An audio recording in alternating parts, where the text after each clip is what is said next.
Hi friends, today నేను చెప్పబోయే topic ఏంటంటే parts of DC generator. The parts of DC generator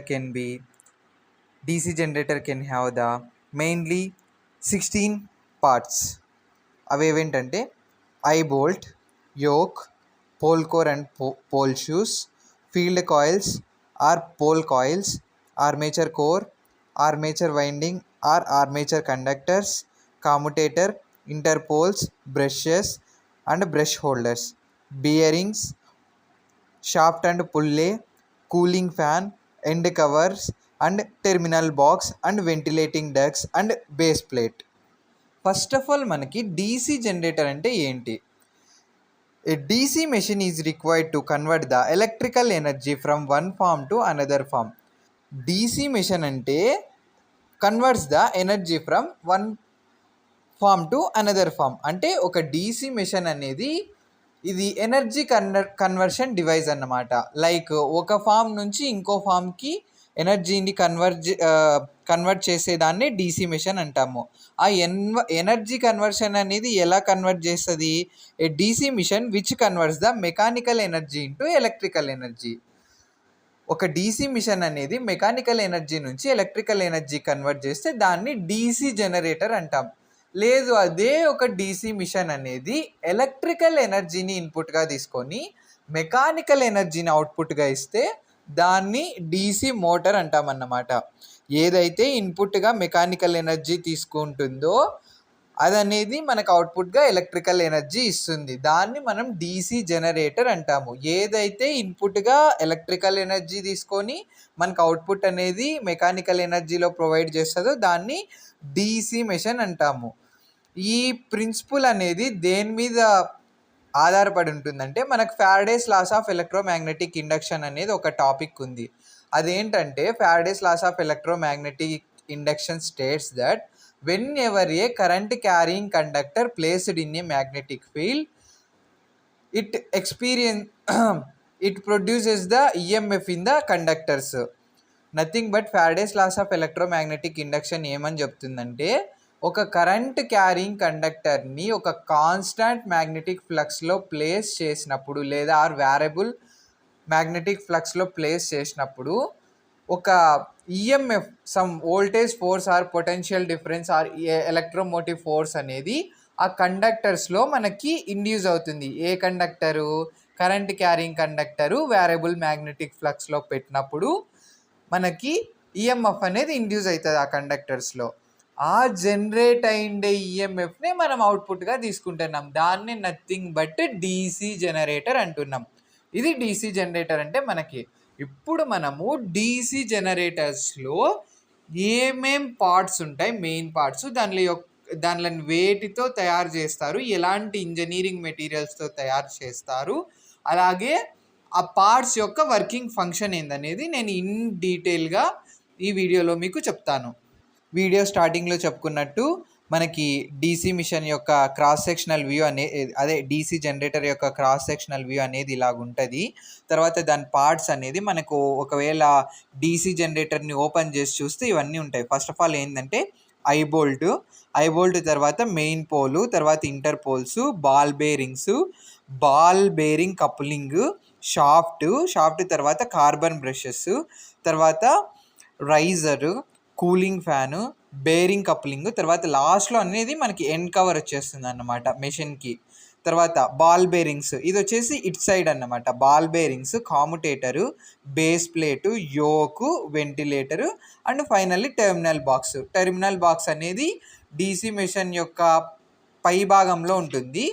అది మనకి ఐ బోల్ట్ కన్నా ముందు ఉంటుంది. ఇది వచ్చేసి cross sectional view of the DC generator. Cross sectional వ్యూలో మనకి ఫస్ట్ ఆఫ్ ఆల్ పైన ఐ బోల్ట్ ఉంటుంది, తర్వాత యోకు, తర్వాత మ్యాగ్నెటిక్ ఫ్లక్స్ అనేది యూనిఫామ్గా స్ప్రెడ్ అవ్వడానికి యోక్లో మనకి path of the magnetic flux అనేది ఫ్లో అవుతుంది. తర్వాత armature slot, armature conductors, air gap, commutator segments, commutator, తర్వాత pole core or pole shoe, తర్వాత terminal box, armature core, field coil. This is the cross sectional view of the DC generator. ఇప్పుడు ప్రతి ఒక్క part గురించి in డీటెయిల్గా చూద్దాం. First of all ఏంటంటే మనకి ఐ బోల్ట్ అనేది క్యాస్ట్ ఐరన్తో మేడ్ చేస్తారు. అంటే క్యాస్ట్ ఐరన్ అనే ఇంజనీరింగ్ మెటీరియల్తో తయారు చేస్తారు. It provides the body at the top and mainly used for the lifting machine from one place to another place.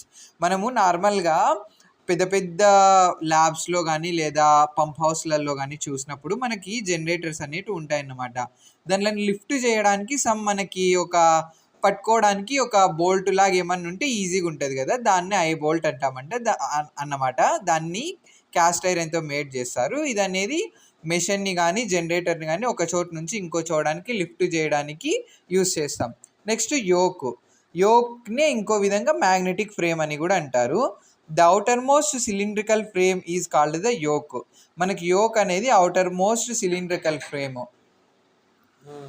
ఈ యోక్ అనేది క్యాస్ట్ స్టీల్ కానీ లేదా క్యాస్ట్ ఐరన్తో కానీ మేడప్ చేస్తారన్నమాట. అదే లార్జ్ మిషన్స్కి అయితే రోల్డ్ స్టీల్తో తయారు చేస్తారు. దీన్నే CRNG స్టీల్ అనేసి కూడా అంటాము. యోక్ అనేది మనకి మెయిన్లీ 2 పర్పసెస్కి యూజ్ చేస్తాం. ఫస్ట్ ఏంటంటే it's acts like as a protecting cover for the whole DC machine. ఇది అనేది ఒక ప్రొటెక్టింగ్ లేయర్ లాగా మనకి DC మెషిన్కి యూజ్ అవుతుంది. అలాగే ఇట్ ప్రొవైడ్స్ లో reluctance path for the magnetic flux.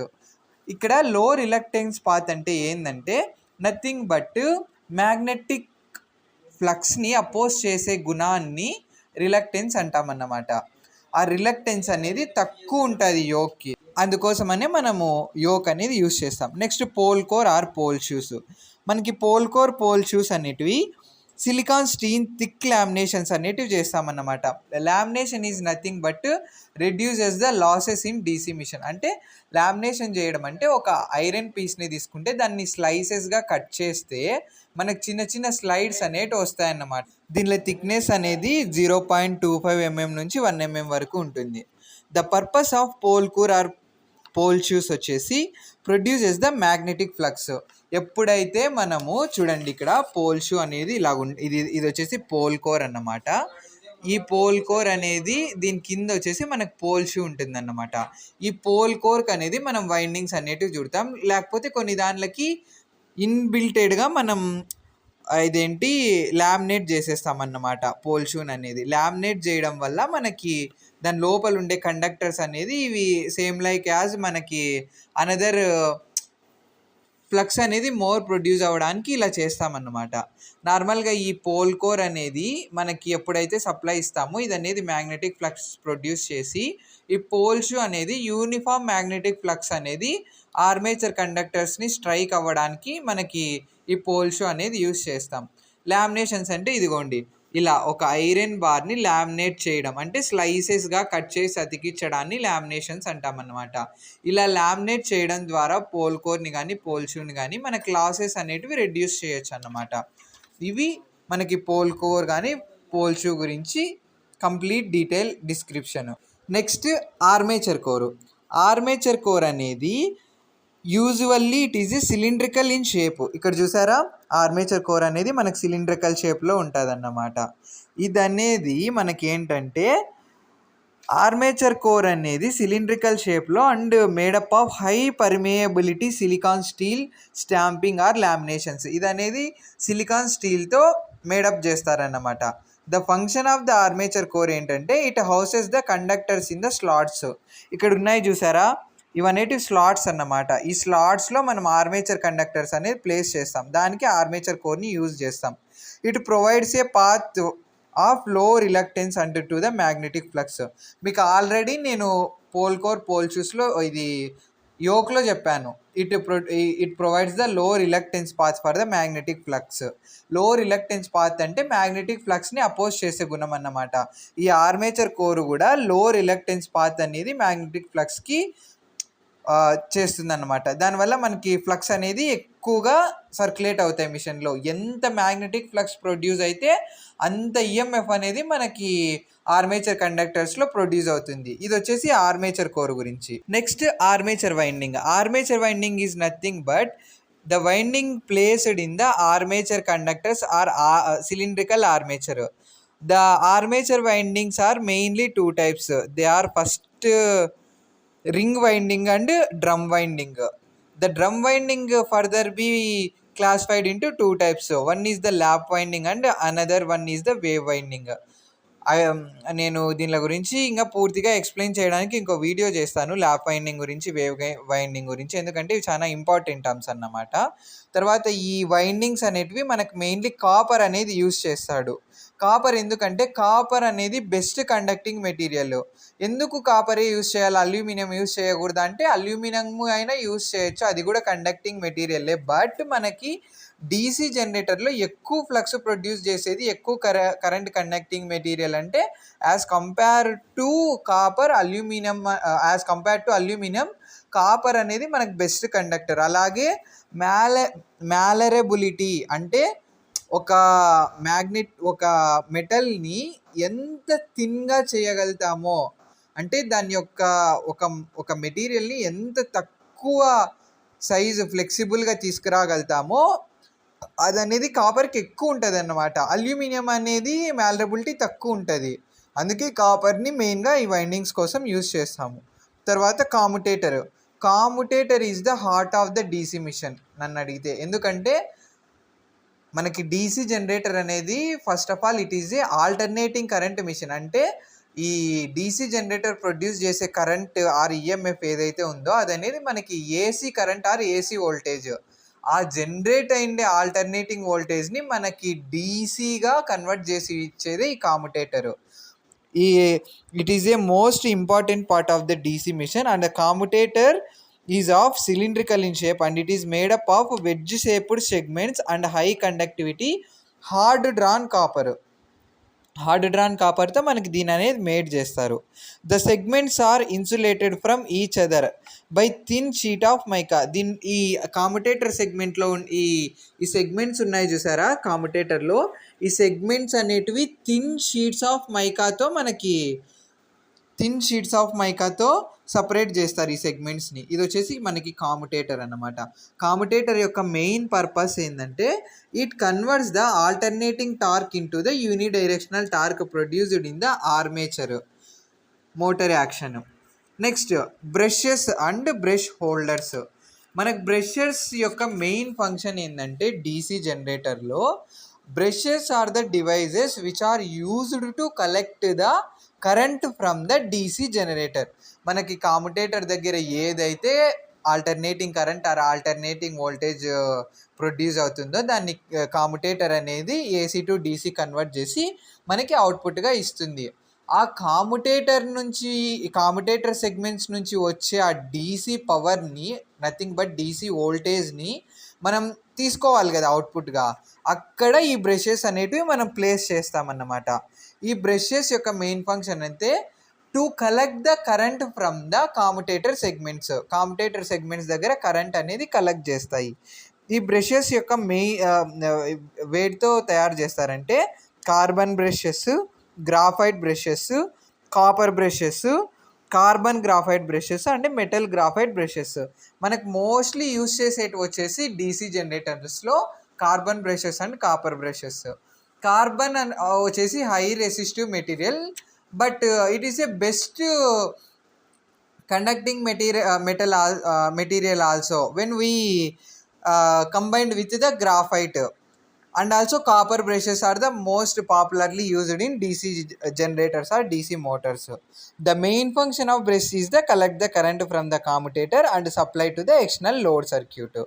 Disadvantages of copper brushes ఏంటంటే రిక్వైర్ మెయింటెనెన్స్. ఈ కార్బన్ బ్రషెస్ అనేది అడ్వాంటేజెస్ ఉన్నా సరే డిసడ్వాంటేజ్ ఏంటంటే ఇది అనేది రిక్వైర్స్ మెయింటెనెన్స్ అనేది అవసరం అవుతుంది. It reduces the terminal voltage due to the brush contact drops. Terminal voltage అనేది రెడ్యూస్ చేస్తుంది, ఎందుకంటే మనకు బ్రషెస్ అనేది కాంపిటేటర్స్తో డైరెక్ట్ టచ్ అవ్వడం వల్ల వోల్టేజ్ డ్రాప్ అనేది జరుగుతుంది, అందువల్ల వోల్టేజ్ అనేది రెడ్యూస్ అవుతుంది. Next frequently replacing by the new one due to wear and tear. మనకి వేర్ అండ్ టియర్ అంటే ఫ్రీక్వెంట్గా బ్రషెస్ అనేది రీప్లేస్ చేయడం వల్ల సమ్ డిస్టర్బెన్సెస్ అనేవి వస్తాయి, ఇవి మనకి disadvantages. Next end cover or end housing. మనకి డీసీ జనరేటర్లో ఆర్ డీసీ మోటార్స్లో లాస్ట్లో చూసుకుంటే ఎండ్ కవర్ అనేది ఒకటి ప్లేస్ చేసి ఉంటారన్నమాట. అదేంట దాన్ని ఎందుకు యూస్ చేస్తారంటే టోటల్ క్లోజ్ చేయడానికి మనకి డీసీ జనరేటర్ని. స్టార్టింగ్లో చూపించాను కదా మీకు, ఇక్కడ ఒక్క నిమిషం ఇది చూడండి. ఇది అనేది ఎండ్ కవర్ ప్లేట్ అన్నమాట. ఈ ఎండ్ కవర్ ఏంటంటే మనకి డీసీ మిషన్ ఈ లోపల ఉండే పార్ట్స్ అన్నిటికీ యోక్ అనేది ప్రొటెక్షన్ అయితే ఆ యోక్ని క్లోజ్ చేయడానికి ఈ ఎండ్ కవర్ని యూస్ చేస్తాడన్నమాట. ఇది అనేది ప్రొటెక్టింగ్ డివైస్ లాగా మనకి ప్రొటెక్ట్ చేస్తారు డీసీ మిషన్ లోపల పార్ట్స్ని యోక్ లాగా. నెక్స్ట్ బేరింగ్స్ అనేటివి మోస్ట్ ఇంపార్టెంట్. అంటే మనకు ఒక మోటార్ కానీ మిషన్ కానీ జనరేటర్ కానీ తిరగాలంటే సమ్ రొటేషనల్ ఎనర్జీ జనరేట్ అయినప్పుడు అవి తిరగాలంటే సమ్ బాల్ బేరింగ్స్ అనేది యూజ్ అవుతాయి అన్నమాట. The function of the ball bearings is reduce the friction. మనకి ఏదైతే ఫ్రిక్షన్ అనేది ప్రొడ్యూస్ అవుతుందో అది అనేది మనకి స్మూత్ ఫ్రిక్షన్ అనేది ఉంటే మోటార్ యొక్క ఆపరేషన్ అనేది స్మూత్గా ఉంటుంది. ఇది అనేది ఫ్రిక్షన్ని రెడ్యూస్ చేస్తుంది, అంటే కొంచెం తగ్గిస్తుంది హార్డ్ ఫ్రిక్షన్ని between the rotating and stationary parts of the machine. Rotating parts యొక్క డీసీ మిషన్ యొక్క రొటేటింగ్ పార్ట్స్ అండ్ స్టేషనరీ పార్ట్స్కి ఫ్రిక్షన్ అనేది రెడ్యూస్ చేస్తుంది. తర్వాత mostly high carbon steel is used for the construction of bearings. High carbon steel అనేది మనము bearings made చేయడానికి use చేస్తాము. మనకి 3 టైప్స్ ఆఫ్ బేరింగ్స్ ఉంటాయన్నమాట. ఒకటి వచ్చేసి బుష్ బేరింగ్, సెకండ్ వన్ వచ్చేసి బాల్ బేరింగ్స్ మీరు ప్రాక్టికల్గా చూసుంటారు ఎక్కడంటే సైకిల్స్లో యూజ్ చేసేటివి బాల్ బేరింగ్సే అన్నమాట. మనకి ఓల్డ్ టైప్ ఆఫ్ సైకిల్స్ చూసుకుంటే అవనేది బాల్ బేరింగ్స్. లాస్ట్ వచ్చేసి రోలర్ బేరింగ్స్. రోలర్ బేరింగ్స్ తర్వాత వచ్చి రోలర్ బేరింగ్స్ కూడా కొంచెం same like as ball bearings లాగే ఉంటాయి. మెయిన్ నథింగ్ బట్ షాఫ్ట్ అనేది మనకు మిడిల్ ఆఫ్ ది మిషన్ అనేది ఉంటుంది. షాఫ్ట్ అంటే nothing but it is A steel rod, one type of steel rod. ఈ స్టీల్ రాడ్ అనేది వచ్చేసి మనకి మైల్డ్ స్టీల్ కానీ లేకపోతే కాపర్ స్టీల్ కాంపోజిషన్ యూస్ చేసి మనకి ఈ షాఫ్ట్ అనేది తయారు చేస్తాడన్నమాట. ఈ షాఫ్ట్ అనేది ఆర్మేచర్ సిలిండ్రికల్ డ్రమ్ ఉంది కదా, మీకు ఇక్కడ చూపించాను కదా, ఈ సిలిండ్రికల్ డ్రమ్ మధ్యలో ప్లేస్ చేస్తాడనమాట. అంటే ఇది షాఫ్ట్ పైన మౌంట్ చేస్తాడు ఈ ఆర్మేచర్ కోర్ని. ఈ ఆర్మేచర్ కోర్ మధ్యలో ఉండే ఈ హోల్ ఉంది చూసారా, ఈ హోల్ లోపల మనకి షాఫ్ట్ అనేది ప్లేస్ చేస్తామన్నమాట. ఈ షాఫ్ట్ అనేది మైల్డ్ స్టీల్తో కన్స్ట్రక్ట్ చేస్తాడు, లేదా cast steel or cast iron అయినా యూస్ చేస్తాడు. నెక్స్ట్ వచ్చేసి టెర్మినల్ బాక్స్. మనకి ఏదైనా మోటార్ కానీ జనరేటర్ కానీ సప్లై చేయాలంటే టెర్మినల్ బాక్స్ అనేది ఉంటుంది కదా, ఆ టెర్మినల్ బాక్స్ అనేది మీకు ఇక్కడ సర్క్యూట్ డయాగ్రామ్లో చూపించినట్టు స్టార్టింగ్లో ఇక్కడ చూసారా, ఇది అనేది టెర్మినల్ బాక్స్. ఈ టెర్మినల్ బాక్స్లో మనకి ఫేజ్ న్యూట్రల్ అనేసి, ఏసీలో అయితే ఫేజ్ న్యూట్రల్ ఉంటాయి, అదే డీసీలో అయితే ప్లస్ మైనస్ అనేవి ఉంటాయి. దానిలోకి మనం సప్లై నుంచి ప్లస్ మైనస్ కనెక్షన్స్ అనేటివి ఇచ్చేస్తామన్నమాట. ఇది టెర్మినల్ బాక్స్. ఈ టెర్మినల్ బాక్స్ అనేది మనకి డీసీ మోటార్ కానీ జనరేటర్ పైన, అంటే up to the cylindrical body పైన ప్లేస్ చేసి ఉంటుంది అన్నమాట ఈ టెర్మినల్ బాక్స్ అనేది. లాస్ట్లో ఇంకా ఇంటర్పోల్స్. మనకి ఇంటర్పోల్స్ యొక్క మెయిన్ ఫంక్షన్ ఏంటంటే, మనకి ఇప్పుడు ఒక డీసీ జనరేటర్లో కానీ మోటార్లో కానీ ప్రొడ్యూస్ అయ్యే మ్యాగ్నెటిక్ ఫ్లక్స్ అనేది మనకి ఇన్సఫిషియెంట్, అంటే సరిపోలేదనుకో, ఇప్పుడు మనం ప్రొడ్యూస్ చేసే మ్యాగ్నెటిక్ ఫ్లక్స్ అనేది మనకు సరిపోవట్లేదు, మనకి ఇంకా అడిషనల్గా మ్యాగ్నెటిక్ ఫ్లక్స్ కావాలా. ఆ అడిషనల్ మ్యాగ్నెటిక్ ఫ్లక్స్ అనేది కావాలన్నప్పుడు మనం ఈ ఇంటర్పోల్స్ అనేది కన్స్ట్రక్ట్ చేసుకుంటాం బిట్వీన్ ద మెయిన్ పోల్స్ మధ్యలో మనకి ఇంటర్పోల్స్ కనెక్ట్ చేయడం వల్ల అడిషనల్ ఫ్లక్స్ అనేది యాడ్ అవుతుంది. ఎప్పుడైతే మెయిన్ పోల్ ఫ్లక్స్కి అడిషనల్ ఫ్లక్స్ అనేది యాడ్ అయితే మనకు మోర్ అమౌంట్ ఆఫ్ ఫ్లక్స్ అనేది ప్రొడ్యూస్ అయ్యి ఎక్కువ అమౌంట్ ఆఫ్ ఫ్లక్స్ అనేది ఆర్మేచర్ కండక్టర్స్తో ఇంటరాక్ట్ అయ్యి మనకి high amount of EMF or voltage అనేది జనరేట్ అయ్యి మనకి ఆ ఇన్పుట్ మెకానికల్ ఎనర్జీ తీసుకొని ఫ్లక్స్ అనేది ఆర్మేచర్ కండక్టర్స్ స్ట్రైక్ అయ్యి ఆ ఆర్మేచర్ కండక్టర్స్ అనేది మోర్ అమౌంట్ ఆఫ్ ఈఎంఎఫ్ కానీ వోల్టేజ్ కానీ జనరేట్ చేస్తుంది. This is the whole construction part of the DC generator and brief description about the DC machine parts